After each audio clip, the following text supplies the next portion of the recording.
குன்று இருக்கும் இடமெல்லாம் குமரக்கடவுள் இருப்பார் என்பது எங்களது பெரும்பான்மை சமுதாயத்தினுடைய எண்ணங்களும் அது எங்களுடைய உதரத்தில் உள்ளதுமான உள்ள செய்தி. தமிழ் கடவுள் முருகன் என்று எல்லோரும் சொல்லப்படுகிறார்கள், எல்லோராலும் பேசப்படுவது. அறுவடை வீடுகளில் ஒன்றான திருப்பரங்குன்றத்தில்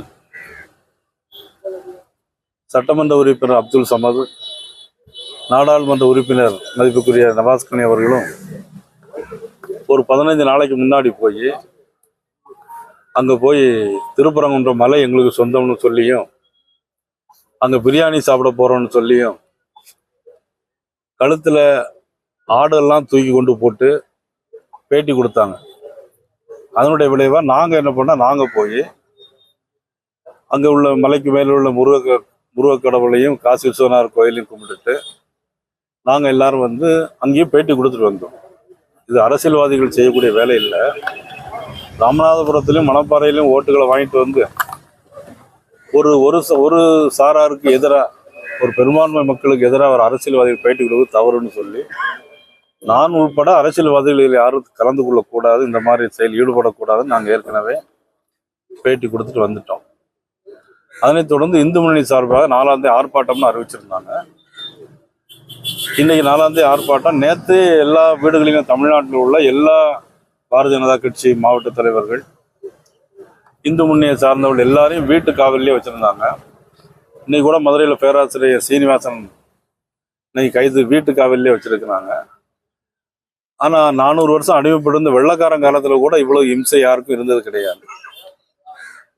இம்மென்றால் சிறைவாசம், ஏனென்றால் வனவாசம்னு சொல்லுவோம். ஆனால் ஒரு ஆட்சியில் இருக்கக்கூடியவங்க நடுநிலையாக இருக்கணும்.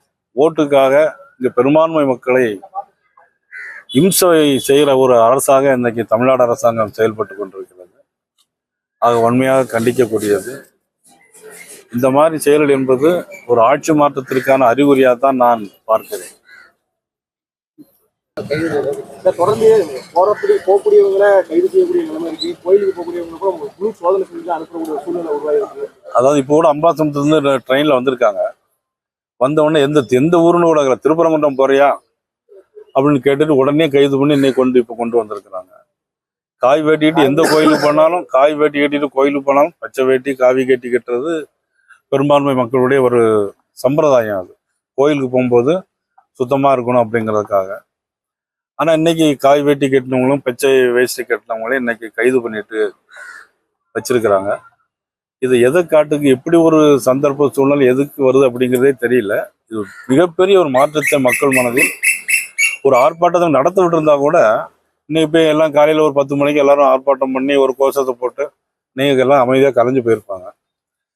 ஆனால் இன்னைக்கு இவ்வளோ தூரம் எல்லா இடத்தையும் தமிழ்நாடு முழுவதும் எல்லாத்தையும் கைது பண்ணி வச்சிருங்கிறது இந்த மக்களுடைய மன கஷ்டத்தை ஏற்படுத்தியிருக்கிறது.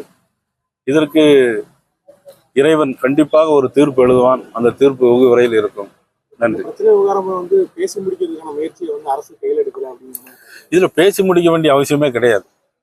1931ஆம் வருஷமே பிரிட்டிஷ்காரங்க காலத்தில் பிரிட்டிஷ் கவுன்சிலே ஒரு ஜட்ஜ்மெண்ட்டை கொடுத்துருக்கு. அந்த திருப்பரங்குன்ற மலை முருக கடவுளுக்கு சொந்தமானது, இந்து கோயிலுக்கு சொந்தமானதுன்னு கொடுத்துருக்குறாங்க. 1994ஆம் ஆண்டு உயர்நீதிமன்றமும் அதை உறுதி செய்து இது ஹிந்து டெம்பிள்குள்ள கோயில் மலை அப்படின்னு சொல்லி கொடுத்துருக்குறாங்க. அதன் பிறகும் இதுல ஒரு சர்ச்சையை கிளப்பி இதுல ஒரு ஆட்சி மாற்றத்திற்கான வேலையை அவங்களே செய்யறாங்கன்னு தான் நான் நினைக்கிறேன்.